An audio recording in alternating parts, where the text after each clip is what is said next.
Bienvenidos, esto es Agenda Cultural, soy Jennifer Salazar, los voy a acompañar en estos 30 minutos y mucha atención porque más adelante vamos a dar detalles de lo que será el Congreso Regional de Lenguas Indígenas en América Latina y el Caribe que se va a desarrollar en tan solo algunos días aquí en nuestro país. Pero antes vamos a hablar de la película peruana Retablo porque ha sido seleccionada por el Ministerio de Cultura como precandidata a los premios Oscar y Goya 2020. El director de ese film, Álvaro Delgado Aparicio, nos cuenta un poco el momento en que recibió la noticia y lo que le espera.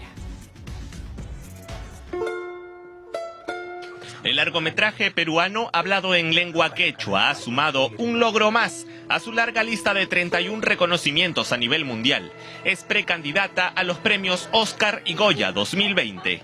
Estamos muy contentos que los diferentes gremios cinematográficos hayan elegido a Retablo para representar al país. Luego de esta selección, las candidaturas serán remitidas por el Ministerio de Cultura a ambas academias cinematográficas y en los próximos meses las instituciones definirán a las nominadas en sus respectivas categorías. Quiero llamar a los miembros del equipo, quiero llamar a nuestros coproductores que están afuera para informarnos un poco más qué es lo que hay que hacer. Álvaro Delgado Aparicio, director de la película, luce emocionado por los logros de su primer largometraje y ahora espera tener el respaldo necesario para continuar con su difusión.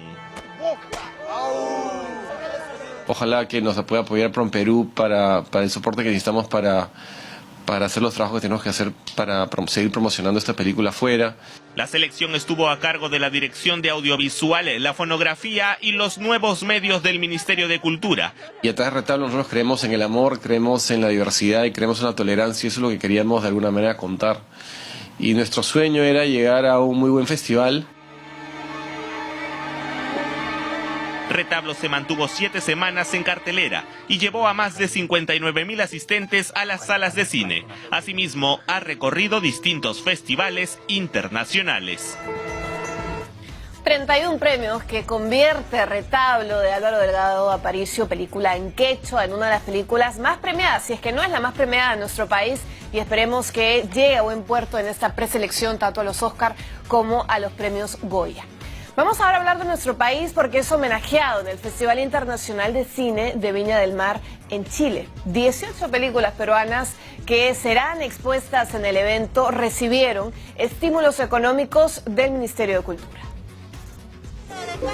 La cinematografía peruana contará con una ventana de exhibición internacional en la edición número 52 del Festival Internacional de Cine de Viña del Mar, uno de los festivales más antiguos de América Latina. Se exhibirán las obras de directores de trayectoria, así como de la nueva generación de realizadores independientes de diferentes regiones del país. Destacan los films de Francisco Lombardi, Bajo la piel y La ciudad y los perros. Claudia Llosa estará presente con Made in USA y La teta asustada, esta última nominada al premio Oscar en el año 2010. Tu mamá está muerta. Muerta está. Están buscando a alguien para cuidar la casa de arriba. El festival chileno también acogerá funciones especiales de películas como Retablo, de Álvaro Delgado Aparicio, y Días de Santiago, de Josué Méndez. La sección Perú Libre e Independiente contará con más de 10 obras entre largometrajes y cortometrajes, entre ellos Guiña y Pacha, de Óscar Catacora, y Casos Complejos, de Omar Forero, entre otras. En las películas en competencia destaca Canción sin nombre, de Melina León, que tuvo su estreno en Cannes y que recientemente recibió reconocimientos en Brasil. Mañana regresa, te hemos visto. ¡No, quiero ver! Mañana la vas a ver, mañana. ¿Dónde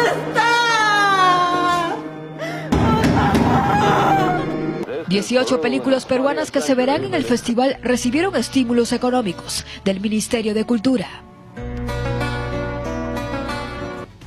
La Casa de la Literatura presenta el 5º encuentro de narradores gráficos. Este evento, este año, rendirá homenaje al destacado historietista Luis Baldocer. Mostrarnos a nosotros mismos como somos. En la capital, en la sierra, en la selva. Somos un mosaico de mentalidades, de personalidades. Su vocación por el dibujo afloró desde muy niño. Su temprano acercamiento a la narración gráfica se dio con Rayo, una historieta creada en su etapa escolar. Son 70 y tantos años. porque yo era un niño cuando hacía mis dibujos de tiza, con tiza los hacía en el suelo, en un suelo de cemento, dibujaba cosas y fue ahí que empecé. Luis Baldoseda inició su trayectoria en el suplemento Fin de Semana del desaparecido diario La Crónica. Allí creó la historia de Teodosio, un héroe de los Andes con una fuerza descomunal que ayuda a la gente de su comunidad. Tanto así que recibía cartas. ¿Qué le decían esas cartas? ¿Qué le comentaba el público? Me olvidé de traer siquiera una porque, bueno, les gustaba que se le diera un lugar en la historieta a un personaje autóctono de nosotros. Entonces me daban ideas, coleccionaban, incluso he encontrado muchas personas que han coleccionado. Luego vinieron las historietas Arriba Siempre Arriba, Pichanguita, Chunjo, esta última ambientada en la Amazonía peruana. El maestro Baldoseda también dedicó su obra a personajes como Miguel Grau y Antonio Raimondi. Algunas de sus historietas pueden leerse en internet, como La Procesión de la Bandera. Pero el destacado historietista le tiene un cariño especial a Teodosio, no solo por las alegrías profesionales, sino porque guarda parte de su vida familiar. El personaje está inspirado en su hermano, y la historia es un homenaje a sus padres, emigrantes de la Sierra Central. Aquí me tomo como modelo, y este es mi hermano menor, que es alto, 1,84 m, 85. Y justo esas características tiene Teodosio, de ser fuerte, sí, pues, una fuerza descomunal. era aparentemente así. Era ha fallecido también ya.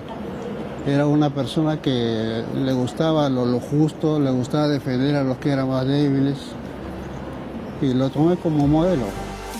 Teodosio apareció entre 1974 y 1980 y se ha convertido en una de las historietas emblemáticas de la narrativa gráfica peruana.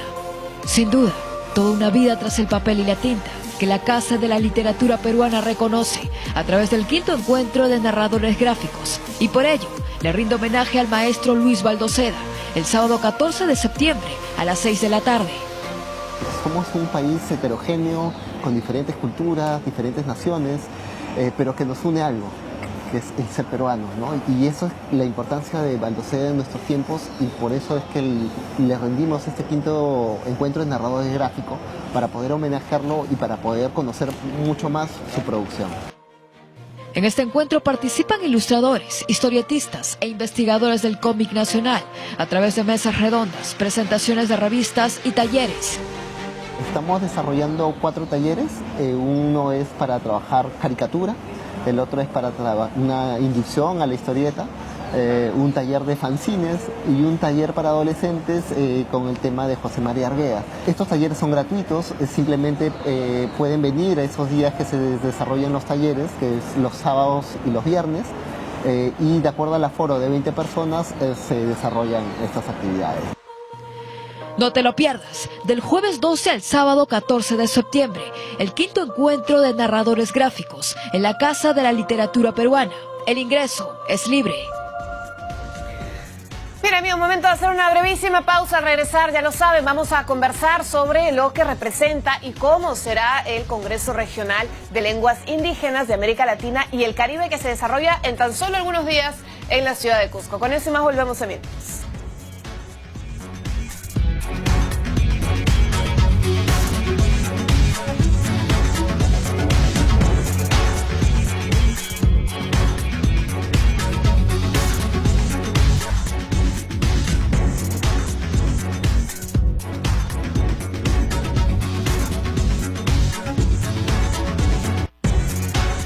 La historia sobre los Beatles no termina de escribirse. El secreto mejor guardado del cuarteto inglés salió a la luz. La banda más famosa de todos los tiempos preparaba un nuevo disco antes de separarse. Así lo aseguró el historiador Mark Wixon, presentando una grabación de las últimas grabaciones del grupo el 8 de septiembre de 1969, cuando John Lennon, Paul McCartney y George Harrison conversaban sobre publicar otro álbum y un single para Navidad. En los audios se oye decir a Joe la fórmula para el nuevo disco. 4 canciones de Paul, 4 canciones de George, 4 de él y 2 de Ringo.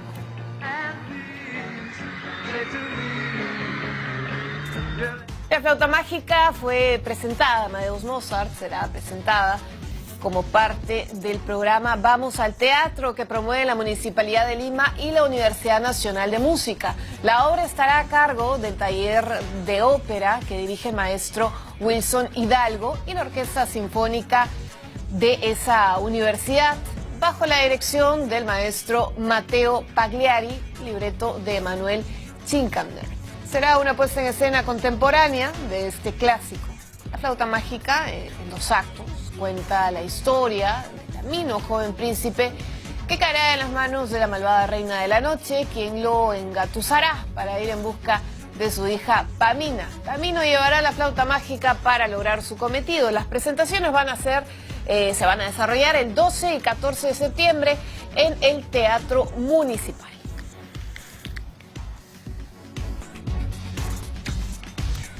Vamos ahora con la película Papá por 3, que llega este 12 de septiembre a todos los cines a nivel nacional, dirigida por Sandro Ventura y protagonizada por el actor Juan Carlos Rey y un gran elenco además de actores peruanos que participan en esta comedia familiar. Veamos los detalles. Rafael es un papá joven de 30 años que después de tener 3 hijos seguidos se separa de su esposa. Por cosas del destino cierto día le toca quedarse con ellos y asume responsabilidades que jamás imaginó. El actor Juan Carlos Rey, a pesar que aún no es padre, interpreta el papel en la cinta Papá por 3. El protagonista se convierte en un pésimo partido para cualquier chica y por eso decide evitar tener novias. Cada vez que él salía con su vida soltero y estaba enamorándose de una chica, la chica se enteraba que ya venía con 3 criaturas y es mucho más difícil que lo acepten. El director Sandro Ventura decidió contar su propia historia, pero agregando en el guión diversión, situaciones jocosas y conmovedoras. La película fue filmada en varios distritos de Lima. Está inspirada en algunas cosillas que me pasaron. Básicamente está inspirada en el hecho de que yo fui padre a los 18 años y a los 21 tenía 3 hijos. Y a los 26 me separé, me divorcié y a los 27 me encargué yo se vinieron a vivir conmigo a tiempo completo. Entonces, así de pronto tuve que lidiar con lo que hacía en ese momento, con el trabajo que hacía en ese momento, que era hacer periodismo, y a la par cuidar a 3 chicos ya preadolescentes en un departamento, digamos. La cinta nacional es protagonizada por Juan Carlos Rey de Castro y lo acompañan en la entretenida comedia Karina Jordán, Alicia Mercado, José Peláez, Giselle Collao, Tati Alcántara, Gonzalo Torres, Gianfranco Brero y Camucha Negrete, que no deja hablar al esposo ni un instante. Bueno, mi personaje es Mari, es la mamá de los niños, es la primera mujer del personaje Rafael, de Juan Carlos Rey de Castro, y es una mujer que había puesto en pausa sus sueños profesionales por ser mamá, que es lo que pasa mucho, y a raíz de una propuesta laboral que ella recibe, tiene que dejarle encargados sus 3 hijos al papá, ¿no? Conozca la historia de Rafael y todas las vivencias que tiene que pasar en Papá por 3, que es una película de aprendizaje, responsabilidad y desprendimiento. A todos mis amigos de la Agenda Cultural están cordialmente invitados a venir, por favor. La primera semana de estreno se estrena el 12 de septiembre a todos los cines a nivel nacional a ver Papá por 3, que es una comedia que la van a disfrutar muchísimo, van a salir con ganas de ir corriendo donde todos sus amigos a recomendarla. Bien, amigos, ahí teníamos pues nueva película peruana en cartelera. Recuerden que la permanencia de una película nacional es importante dependiendo de la cantidad que va en la primera semana, así que si les gusta, la van, recomiéndenla. Vamos ahora a hablar de un tema importantísimo porque nuestro país, Cusco, va a ser sede de un congreso, del Congreso Regional de Lenguas Indígenas para América Latina y el Caribe. Eso se va a desarrollar los días 25 y 27 de septiembre y es muy importante porque llegan delegaciones de 15 países para intercambiar experiencias y todos en un solo fin, que es revalorar las lenguas indígenas a nivel mundial. Recordemos que este 2019 es el Año Internacional de las Lenguas Indígenas Originarias designados por la ONU y UNESCO tiene una participación importante en lo que se va a desarrollar en los próximos días. Para poder hablar sobre este tema, estamos con una invitada, estamos con Ruth Mieri Terán Moscoso, quien es vocera del Ministerio de Cultura, en donde se gesta también este importante congreso, cumbre que se va a desarrollar. Gracias por acompañarnos, Ruth. En principio, explicarnos de qué va este congreso. Sí, hola, ¿Por Yanica. qué es importante? ¿Cómo estás? Mira, sí, como comentabas, el Ministerio de Cultura y UNESCO, en coordinación con otras organizaciones como el Ministerio de Cultura, IRTP, Crespial, UNICEF y las organizaciones indígenas de representación nacional, están organizando este Congreso Regional de Lenguas Indígenas para América Latina y el Caribe, ¿no? Bueno, es un espacio súper importante porque, como decías, 2019 es el Año Internacional de las Lenguas Indígenas, ¿no? Entonces, UNESCO ha elegido 6 sedes a nivel global para llevar a cabo estos congresos regionales, y el Perú ha sido elegida en América Latina y el Caribe como una de las sedes para este espacio, en el que van a dialogar representantes de estados, de sociedad civil, de pueblos indígenas, de diferentes instituciones, sobre la situación de las lenguas indígenas en la región. Entonces, es un lugar en el que vamos a tener a representantes de toda la región. Vamos a tener paneles centrales, conferencias magistrales, y lo que vamos a tener al final es un documento de conclusiones sobre el Congreso. Bueno, cuando hablamos de un congreso de esta magnitud, porque llegan dirigentes, delegaciones de 15 países, es importante tener en cuenta datos imprescindibles que todo peruano debe conocer, como que nuestro país alberga 48 lenguas originarias. Según los censos nacionales, más de 4 millones se comunican en estas lenguas originarias y el 25% se reconoce, se autoidentifica como indígena. En ese sentido, ¿qué acciones se están haciendo desde nuestro país y qué acciones se van a compartir también como experiencias para los que lleguen de otros países? Sí, como comentabas, nuestro país es muy diverso, ¿no? Y el censo 2017 ha mostrado nuestra diversidad, ¿no? Un gran número de personas se reconocen como indígenas. ¿Y dónde están distribuidos? ¿Y dónde están distribuidos? ¿No? Claro, como decías, más de 4,5 millones de personas aprendió a hablar en una lengua indígena, ¿no? Eso no significa que solamente ese número solamente sea el que hable una lengua indígena, porque otras personas aprenden, como cuando van a un lugar en el que hablan quechua, aprenden a hablar quechua para trabajar, para comunicarse con la población, ¿no? Entonces sí es bien grande el número de personas que hablan lenguas indígenas.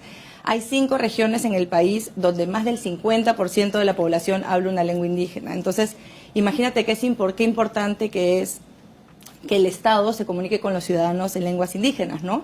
Y en ese sentido, qué importante la labor que viene haciendo IRTP con los noticieros en quechua, aymara, shipibo, el programa en Ashaninka, también para comunicar y para que la gente tenga el derecho de informarse en su lengua, ¿no? Acá hay un avance importantísimo, ¿no? Porque venimos, ha sido como un paso a paso. Primero una ley de lenguas originarias, después lo que fue el reglamento, sí, después el plan nacional y la política nacional y el plan multisectorial. De alguna u otra manera, el Ministerio de Cultura coordina, ¿no?, las acciones que se desarrollan no solamente desde su sector, sino también el sector educación, que tiene un trabajo fundamental también. Sí, bueno, el avance en el Perú ha sido intenso, ¿no? O sea, desde 2013 con la ley de lenguas indígenas hemos ido desarrollando políticas para que todas las personas tengan derecho a ser atendidas en su propia lengua, para que tengan acceso a sus derechos lingüísticos, ¿no? Que nosotros decimos que los derechos lingüísticos son una ventana hacia el acceso a otros derechos. Por ejemplo, que te atiendan en tu lengua, en la lengua que entiendes, un médico, ¿no?, una doctora.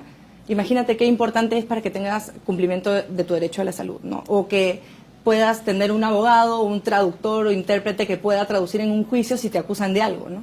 Entonces, sí hemos tenido bastantes avances. Desde el Ministerio de Cultura impulsamos la ley de lenguas indígenas, el trabajo en lenguas indígenas.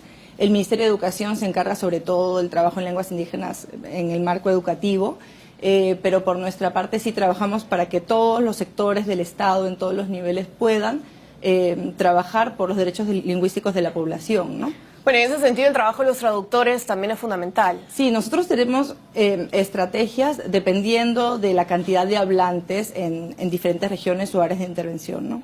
Por ejemplo, en donde hay mayor número de hablantes, como en estas 5 regiones a las que me he referido, como son Apurímac, Cusco, Ayacucho, Puno o Huancavelica, lo que hacemos es un trabajo con diversos sectores para que se identifiquen instituciones priorizadas y podamos en esas instituciones tener servidores públicos que atiendan en lenguas indígenas. Entonces hemos trabajado con una experiencia de certificación de competencias de servidores públicos en lenguas indígenas, evaluando quiénes hablan quechua, por ejemplo, ¿no? Entonces hemos hecho evaluaciones para saber en qué hospitales se habla quechua, en qué policías hablan quechua, qué personas que atienden en el Banco de la Nación, y con eso se les certifica y se les reconoce, ¿no? Y eso es importantísimo porque sabes qué trabajador habla la lengua indígena más hablada por la población, ¿no? Y así, también como mencionabas, en lugares donde se habla menos también tenemos estos intérpretes y traductores que están formados como intérpretes y traductores, pero también se van especializando, ¿no? En justicia, en educación, ¿no? Y hay iniciativas hermosas, ¿no? Sí. A propósito de lo que tú señalas, y siempre es bueno compartir con el público.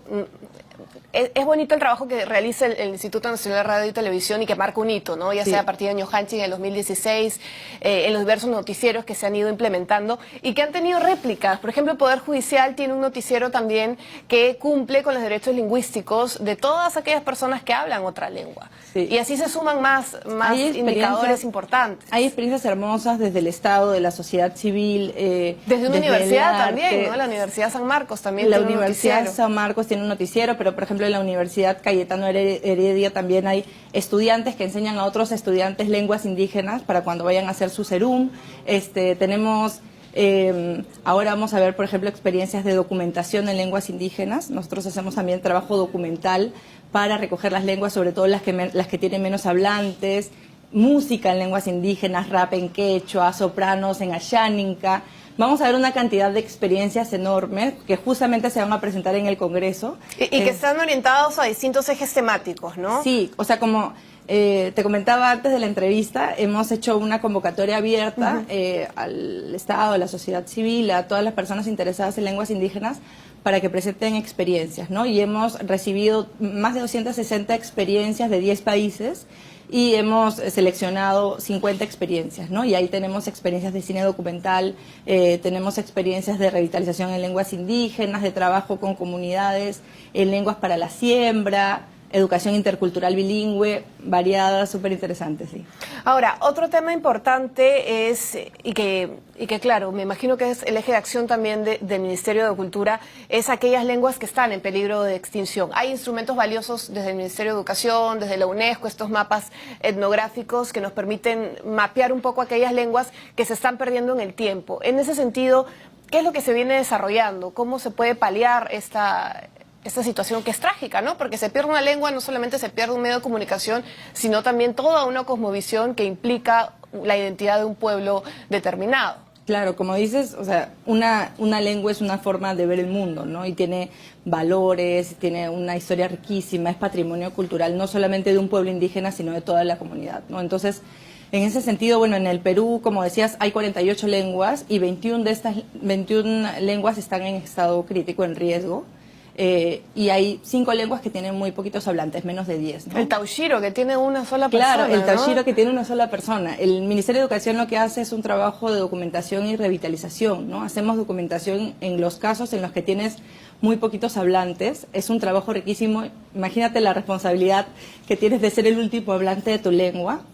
Los lingüistas del ministerio y los funcionarios lo que hacen es recoger las palabras, hacen un banco de palabras de forma verbal, con registro audiovisual, con audio, y van generando este banco de información del hablante, ¿no? En el Ministerio de Cultura, bueno, trabajamos por los derechos de los pueblos indígenas, y este trabajo con el hablante también se vincula a un pueblo, ¿no? Por ejemplo, en el caso del último hablante conocido de Taoshiro, hemos trabajado con el pueblo Taoshiro para que también lo que se recoge de la lengua sea compartido con este pueblo, ¿no? Porque la lengua también integra, une a una comunidad y es también patrimonio de todo este pueblo, inclusive de la gente que no está hablando ya la lengua, ¿no? Entonces, lo que hacemos nosotros es documentarla con el pueblo, con los hablantes, y que quede ese registro, ¿no? Que quede este registro, y también luego de este trabajo que se hace en campo, devolver esta información a la comunidad, ¿no?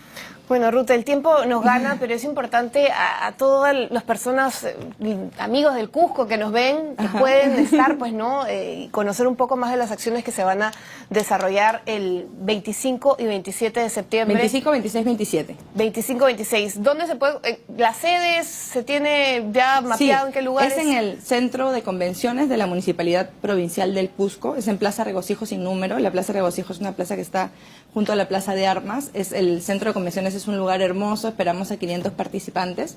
La inscripción es gratuita, se puede inscribir en la página web del Ministerio de Cultura, hay un evento en Facebook también. tienen que llenar un formulario y dejar sus datos sencillamente. Muchísimas gracias. Y lejos del imaginario colectivo que piensa cierto sector de que se van a perder algunas lenguas, es bonito tener datos, por ejemplo, de los censos que han señalado que en los últimos 10 años han aumentado, por ejemplo, la cantidad de quechohablantes, hasta el 500.000. Sí. Ha aumentado la cantidad y ha aumentado también la movilización social de gente que hace cosas en relación con el arte, con la cultura, con las lenguas indígenas, ¿no? Entonces, los mismos pueblos revaloran sus lenguas y hacen cosas para que se sigan promoviendo y para que nadie tenga vergüenza de hablar su lengua, sino más bien orgullo, y yo creo que todos los peruanos debemos tener orgullo por la diversidad lingüística de este país, ¿no? Que es la mayor fortaleza, sobre todo, que tiene nuestro país camino al Bicentenario. Muchísimas gracias por acompañarnos. Ruth Nieri Terán Moscoso, representante del Ministerio de Cultura, dándonos detalles de lo que será este Congreso Regional de Lenguas Indígenas para América Latina y el Caribe. Y además, aquí en Agenda Cultural vamos a tener enlaces desde Cusco informando cómo se viene desarrollando, cuál es el trabajo que vienen haciendo estas 15 delegaciones que llegan a nuestro país. Gracias por acompañarnos. Nos vemos en una próxima edición.